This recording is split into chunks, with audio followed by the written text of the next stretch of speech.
Assalamualaikum warahmatullahi wabarakatuh. Para jemaah rahimakumullahu ta'ala, alhamdulillah, syukur kehadirat Allah subhanahu wa ta'ala. Allah beri kita peluang sekali lagi untuk bertemu pada malam ini.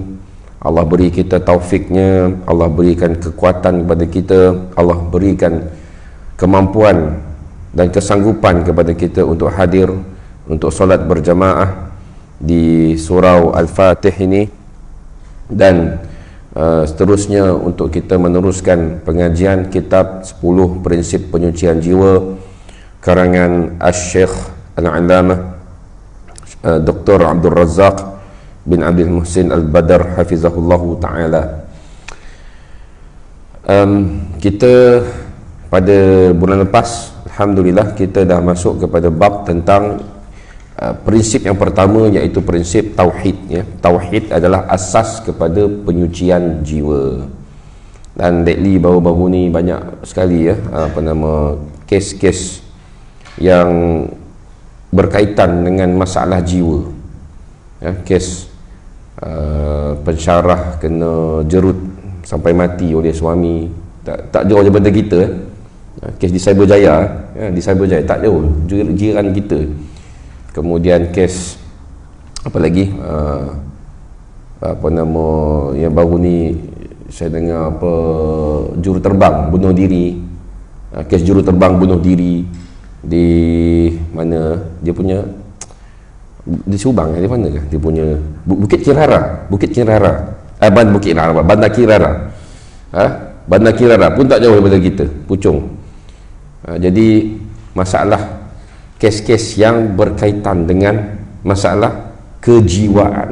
Allahu Akbar. Satu kata cabaran lah, satu cabaran dugaan kita pada zaman ni ialah, kita ni zaman yang kita boleh kata zaman, setiap zaman itu ada cabarannya masing-masing. Zaman tok nenek kita dulu lain cabarannya, zaman hang tuah dulu lain dia punya cabaran. Zaman Melaka dilanggar Portugis, lepas tu zaman Belanda, zaman British, lepas tu zaman Jepun, nenek moyang kita dah rasa macam-macam dugaan, betul tak? Zaman komunis, lah ni zaman Covid, lah ni zaman musuh yang tak dapat dilihat. Zaman dulu musuh-musuh kita dapat dilihat mereka, kan? Jepun komunis, ISIS ke apa ke, Daesh dan sebagainya. Sekarang ni dunia sedang berperang dengan musuh yang tak dapat dilihat dengan mata kasar, iaitu virus, penyakit yang Allah Ta'ala bawa, yang diturunkan kepada manusia sebagai ujian. Walaupun ada lah macam-macam teori, orang kata ni konspirasi lah, apalah, virus ciptaan manusia lah dan sebagainya. Allahu alam, kita tak berani nak kata apalah. Tapi bagi saya, Allah Ta'ala uji manusia ini zaman berzaman dengan macam-macam bentuk. Ya, zaman Nabi Nuh, ya, Allah turunkan banjir besar, ya. Zaman Musa, Nabi Musa AS, Allah turunkan pada Fir'aun 7 jenis wabak, ya, 7 jenis wabak. Wabak apa ni, yang apa nama, melanggar tanaman mereka, kan, lokus, apa ni, belalang, serangan apa nama, katak, ya, dafadi', ya, serangan katak, sampai memusnahkan tanaman Mesir, ekonomi Mesir terjejas masa itu. Jadi pelbagai ujian, cabaran yang Allah Ta'ala, adakah yang azab, adakah ia bala dan sebagainya, itu orang kata terpulang kepada apa nama, amalan kita masing-masing, ya. Sebahagian orang, terutama sekali orang yang beriman, semua bala ini adalah rahmat, semua bala ini adalah rahmat. Dalam satu hadis Nabi SAW mengatakan, maksudnya orang-orang beriman ini akan senantiasa diuji, akan sentiasa diberikan musibah, sehinggalah dia berjalan di atas bumi ini tanpa satu dosa pun. Sebab apa? Bala ujian ini semua adalah penghapus dosa. Sebab azab di dunia ni adalah penghapus dosa. Sekalipun ia azablah sakit, kegawatan ekonomi, dan sebagainya, ia satu azab, kan, seksa, tetapi ia adalah kafar bagi orang beriman. Orang kafir lain lah. Bagi orang beriman ia adalah kafarah. Dan beruntunglah sekiranya kita ni diuji, diberikan azab di dunia ini berbanding di akhirat. Itu bermaksud kalau kita diazab di dunia ni, bermaksud Allah Ta'ala sudah mengampunkan kita di akhirat. Di akhirat kelak kita tidak akan dipertanggungjawabkan lagi, ataupun tidak akan diazab lagi. Kazalikal azab wal azabul akhirati akbar law kanu ya'lamun. Bermaksud begitulah azab di dunia, Allah kata, dan azab akhirat itu lebih besar lagi sekiranya kamu mengetahui.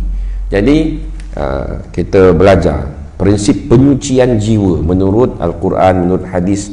Sebab Al-Quran dan hadis ni dua sumber wahyu, wahyan ataupun wahyain, dua wahyu. Allah turunkan bukan satu wahyu tapi dua wahyu, Al-Quran dan hadis Nabi SAW. Al-Quran dan hadis Nabi SAW. Sebab apa dalilnya?